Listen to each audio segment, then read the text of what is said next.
Ya, memang kalau bicara Imlek, kita hukumnya wajib tentu mengenang jasa Gus Dur.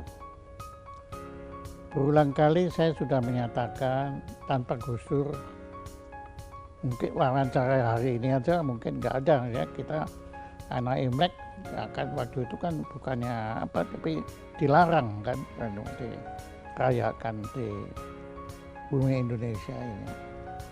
Nah, jadi kalau itu kita memang tidak boleh melupakan jasa Gus Dur. Cuma tadi disebutkan kelompok masyarakat tertentu. Nah, kebetulan saya itu cukup dekat dengan Gus Dur. Hampir setiap hari waktu beliau presiden itu saya berkesempatan menemani beliau, mendampingi itu terlalu berlebihan. Ya, saya belajar banyak dari Gus Dur. Nah, itu Gus Dur itu pesan ke saya, Imlek boleh dirayakan itu bukan untuk masyarakat tertentu, tapi untuk bangsa Indonesia. Karena beliau sebagai seorang budayawan tahu benar bahwa Imlek itu adalah suatu perayaan lintas bangsa, lintas ras, lintas agama. Itu adalah dirayakan untuk menyambut datangnya musim semi. Jadi sebetulnya kalau untuk menyambut musim semi di Indonesia, kita kan tidak punya musim semi, punya kan musim hujan dan macam. Jadi Gus Dur itu menyatakan bahwa ini saya memperbolehkan kembali sebagai Presiden Indonesia, Imlek dirayakan itu bukan untuk kelompok tertentu, bukan untuk agama tertentu, bukan untuk etnis tertentu, bukan untuk bangsa lain, tapi khusus untuk bangsa Indonesia. Karena menurut Gus Dur janggal kalau di Indonesia ini Imlek dirayakan. Dan Gus Dur sangat visioner loh. Sekarang mulai tahun 2024 ini PBB menyatakan bahwa seluruh dunia merayakan Imlek. Bukannya cuma Indonesia, bukan bangsa Cina, bukan bangsa Jepang, bukan bangsa Korea, ya, bangsa Vietnam, karena mereka juga merayakan Imlekmu, tapi seluruh dunia. Nah, itu jawaban saya. Kalau apresiasi, Gus Dur nggak minta apresiasi apa-apa. Kita yang justru bangsa Indonesia harus selalu pada saat kita merayakan Imlek, kita juga mengenang jasa Gus Dur.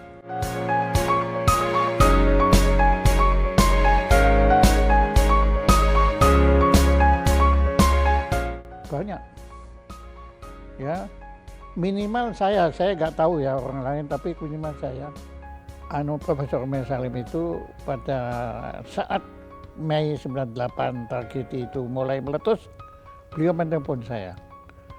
Dia orang pertama yang menanyakan bagaimana kabar saya. Karena dia tahu kelompok tertentu kan dianggap, padahal itu juga keliru, ya tuh. Sebetulnya Mei 98 itu bukan konflik ras, itu konflik sosial, karena kesenjangan sosial. Ya, cuma ada yang merasa wah ini kan anti Cina, nggak ada. Ya, buktinya yang menelpon saya bukan warga Cina, etnis Cina, tapi Profesor Emil Salim.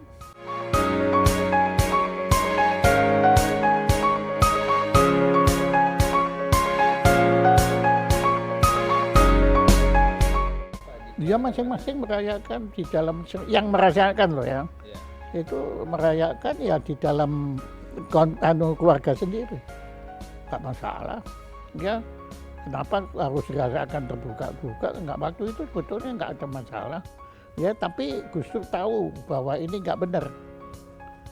Ya kalau keluarga saya sih nggak merayakan memang, mau kita nggak merayakan karena keluarga saya kan lebih Jawa, ya lebih ke Jawen, anunya yang falsafah dari keluarga kami kan ojo dumeh, bukan Konfusius atau apa.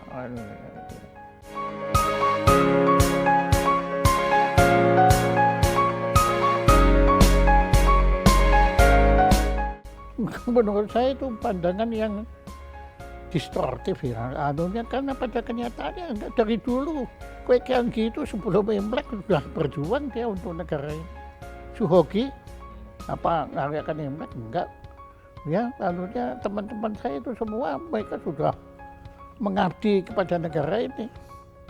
Ya, jauh sebelum Imlek itu dia bukan karena Imlek kemudian mereka ngabdi. Gitu. Enggak juga.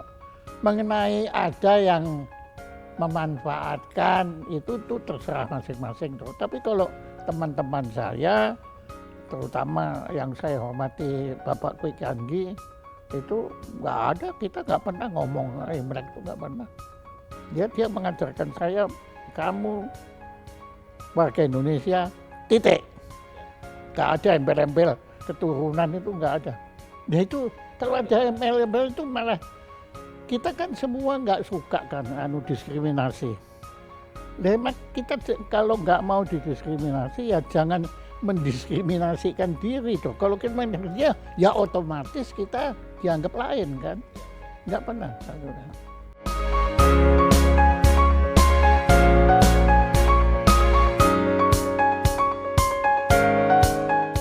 Ya kalau ya saya juga ngalami kan Mas Orba ya anunya itu, dan saya juga walaupun tidak sedekat Gus Dur tapi ya saya ya berapa kali melalui Pak Rustam dan Pak Domo dan juga Pak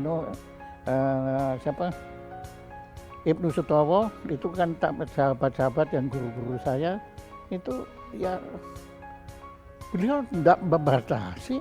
Ya, bahkan rahasia umum kan orang yang kepercayaan beliau di bidang ekonomi, bisnis ya, bukan ekonomi, itu kan Om Lim kan, dan Bob Hasan, orang dekat beliau, yang menurut saya sangat saya hormati loyalitas beliau terhadap Pak Harto.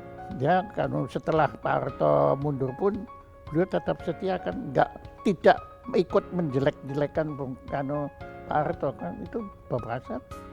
Ya nggak ada itu.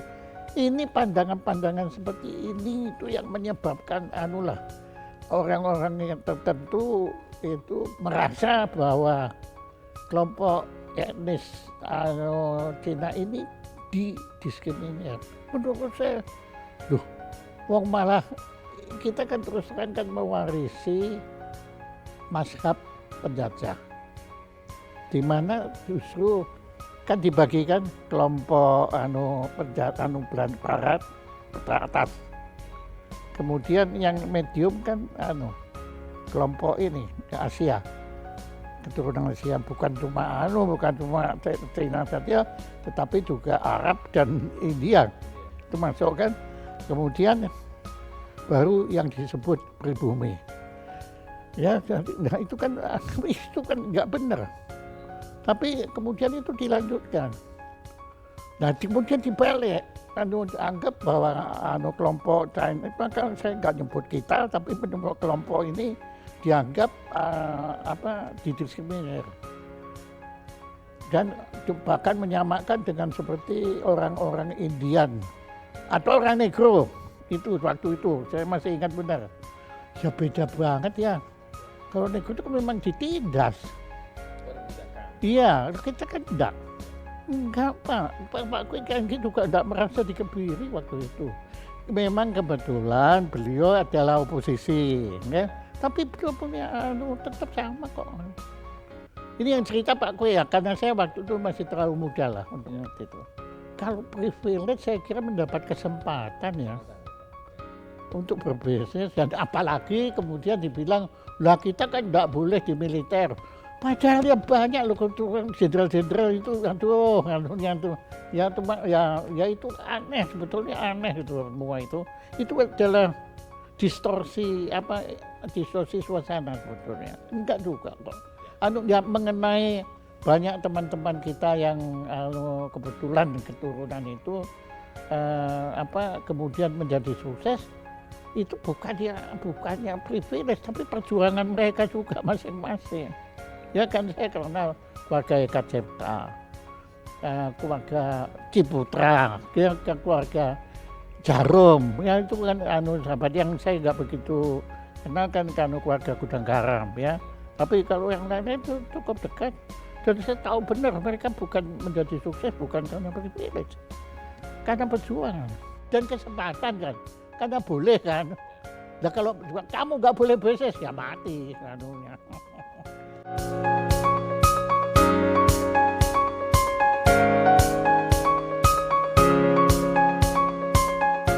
Dan bidang Anda kenal Teguh Karya nggak? Apa? Iya toh, loh apa yang ngomong bukan budaya kok aneh. Keren itu. Kompas. Oyang Pengkun. Nah, ya. Apa sih? Keren untuk anunya tuh mak.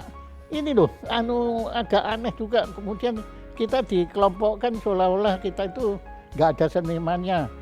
Barusan saya mempelajari sastrawan keturunan peranakan seperti Nyo Chiang Seng itu apa tuh namanya keluarga Nyo itu. Bagus tulisan mereka. Terekspos juga, cuma anehnya selalu ada kesan kelompok ini nggak dikasih kesempatan. Enggak, ini kan tergantung masing-masing gitu loh anunya. Ya dan ya kalau kita ya lihat juga kelompok keturunan India, mereka juga banyak sukses di bidang perfilman. Ya toh. Nah itu anehnya kan di situ juga. Itu bukan privilege. Teman-teman saya India hebat-hebat itu. Atau ya saya kenal juga pejuang hak asasi manusia. Dillon. Hebat itu. Ya. Siapa bilang? Jadi sekali lagi Pak, ya mohon jangan dikotak-kotakkan begitu lah. Ya kita lihat semua itu memang mereka tumbuh alami, ya. Nah, kemudian yang sukses itu jangan juga distigmatisasi soal sukses itu. Ya, kamu kan karena dapat privilege, enggak. Ya, perjuangan masing-masing. Lah, buktinya kan enggak semua sukses. Ya, saya kan enggak sesukses Jarum. Ya toh itu ya. Saya kan tidak sesukses Eka Cipta, enggak bandingkan beliau kan ya, tapi saya anggap ya itu perjuangan beliau.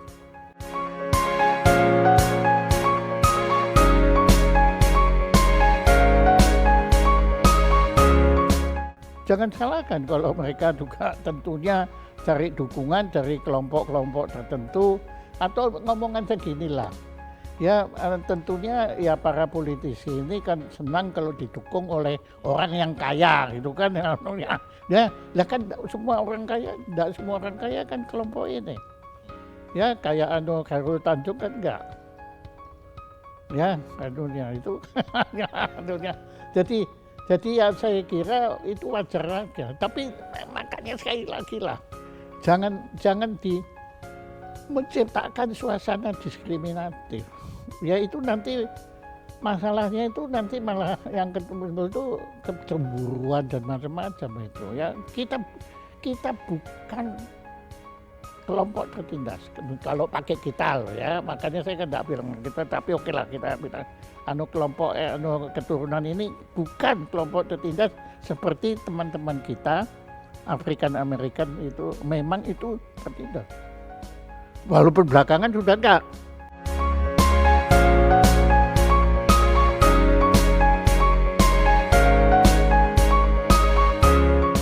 Ya mereka mewakili dia tergantung mereka kan ada apa mewakili, kalau nggak salah kan ada dapil ya mereka wakili dapil masing-masing toh, bukan mewakili etnis tertentu ini kembali lagi.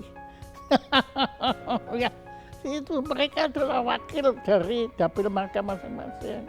Kalau ada yang mau ngaku ya itu hak mereka juga, tapi jangan tanya ke saya. Ya wong saya itu ajarannya kayak gini ke Indonesia titik. Bilang kita aja saya sudah merasa bersalah. Ya, itu mengingkari diri saya sendiri juga bilang kita. Kita, saya dan Anda ya, saya nggak tahu Anda potongannya juga kayak keturunan. Ya maksudnya, ya di situ enggak dunia. Nah kalau Anda kebetulan keturunan ya malah saya juga bilang Anda, ayo kita belajar begini ya. Kan kita masih ingat pada waktu itu SBY di akhir di akhir masa jabatan beliau itu kan menandatangani satu kepres yang melarang istilah Cina. Saya setuju. Tapi saya setujunya jangan diganti, kalau diganti Tionghoa segala makin pusing kita. Bahkan tanpa. Anda wartawan kan? Apakah Anda kalau ada orang kebetulan ya keturunan Papua ya kemudian melakukan korupsi, apa Anda juga bilang ini orang Papua? Kan enggak kan? Ini warga Indonesia yang melakukan korupsi. Nah itu, yes, kata itu yang paling oknum, tanpa ditintas. Ya aduhnya, kalau ya kenapa kok nanggung? Hapus saja pokoknya istilah yang terkait dengan etnis, suku dan agama. Itu kan juga teroris ini adalah agamanya Islam. Nggak ampun. Padahal ya nggak semua yang Islam kan teroris dan sebaliknya. Dan kebetulan ada juga yang teroris bukan Islam kan ada. Nah kalau itu terjadi di Irlandia Utara, terorisnya apa ada Islamnya? Nggak ada kan? Nah, apalagi ya di Pakistan itu banyak dan ya makanya sudahlah kita nggak mau dibedakan, tapi senang membedakan. Nah itulah senang dibedakan, bahkan membedakan diri.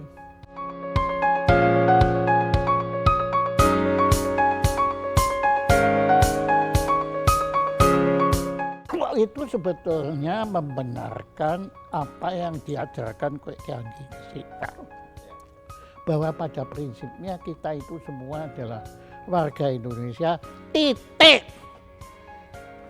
Kata titiknya itu gede banget ya, mungkin lebih gede dari katanya itu titik gitu loh.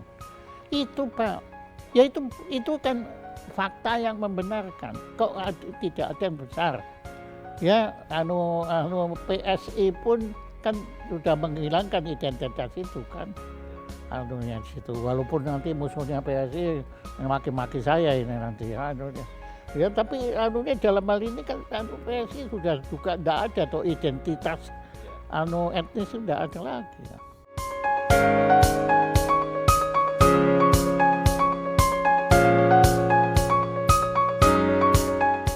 Nah ya apa sih? Kurangnya apa? Saya tanya tadi ada dan Tinatun kan? Nah dia apa partainya? Lah sudah. Apakah ada kendala di situ? Bahkan kayak Kanji kan PDI Perjuangan. Nah, apa ada kendala? Enggak ada kan? Ya walaupun saudara kita Pak Basuki pindah-pindah itu hanya dia kan? Ya pindahannya dia kan? Ya terserah kan, tapi kan enggak ada kendala kan?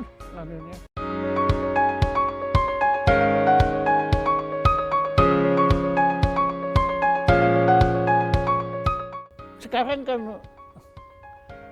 siapapun mau menikah dengan siapapun kan tidak masalah.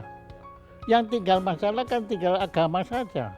Itu aja. Nah itu kan pakai undang-undang segala kan susah kita. Tapi kalau beda ras apa ada? Apalagi setelah Gus Dur. meresmikan Imlek ini kan sudah tidak ada. Kadang-kadang kita gini ya, kita itu tidak menghadapi masalah, tapi merasa menghadapi masalah. Lah itu loh yang paling berat itu di situ. Itu sama buruknya dengan kalau bisa dipersulit, kenapa nggak dipersulit itu loh. Tapi kadang-kadang ya kita mempersulit diri sendiri. Wah, saya ini kan begini. Nah ini yang saya juga sering alami. Kalau kita gagal pada sesuatu, kebutuhan etnis kita itu, etnis yang menganggap dirinya didiskriminasi, kita kan selalu bilang, bukannya kita itu nggak mampu, tapi karena kita dihalangi, didiskriminir. Itu dia bilang, itu susah itu memang melempar tanggung jawab atas dirinya sendiri ke orang lain. Dengan dalih, ya karena aku ini, makanya aku diginikan. Coba aku nggak gitu, aku kan kasih. Apakah kita memang cocok untuk jabatan itu?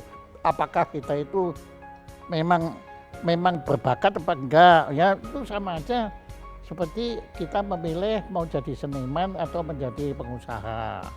Nah, kalau kita gagal menjadi pengusaha, ya sudah, ya itu artinya memang kita memang. Bahkan saya agak spiritual di situ ya. Saya percaya Tuhan itu akhirnya yang menentukan. Maka kan teori saya 5I itu, informasi, inteligensia, intuisi, 4 itu inisiatif. 4 ini harus kita miliki. Yang menentukan kita berhasil pada dalam semua bidang. I yang kelima. Kalau tadi informasi, inteligensia itu kecerdasan, intuisi itu perasaan, inisiatif itu kemampuan mengejawantahkan, yang menentukan kita berhasil bukan kita, tapi insya Allah. Itu yang ngajarin saya siapa? Bukan William Suryajaya.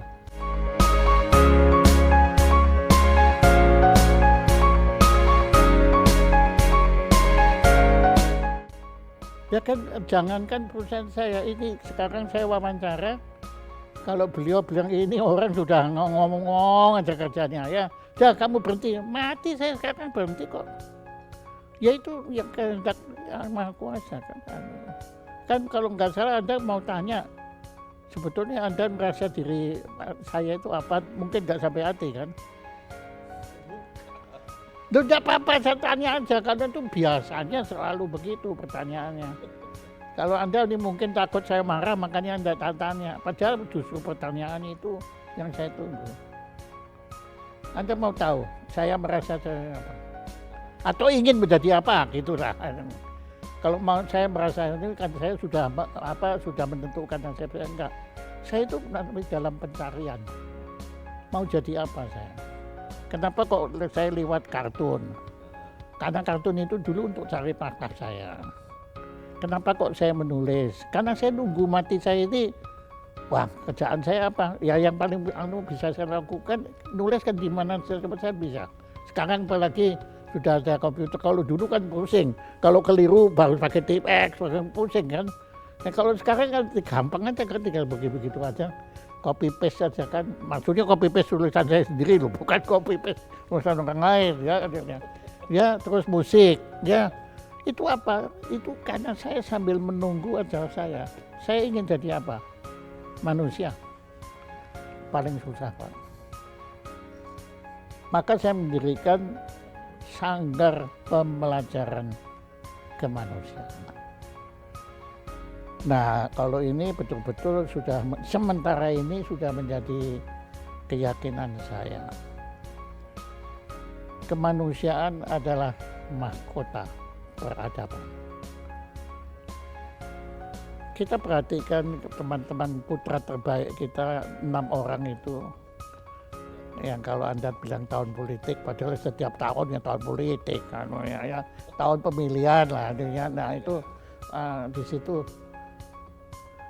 Mereka bicara banyak sekali dan mereka ahli, tapi yang saya missing manusia. Belum. Kalau diskor. Apa kemarin dibahas kemanusiaan? Enggak kan?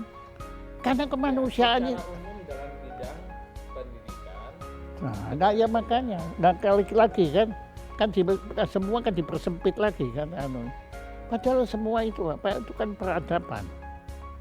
Dan peradaban tadi kan saya bilang, peradaban itu ada mahkotanya.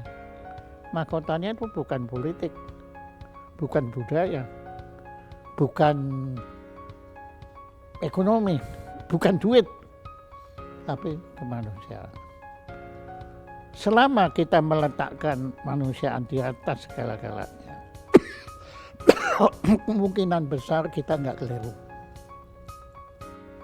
Tapi Ini yang bisa menjadi perekat semua. semua.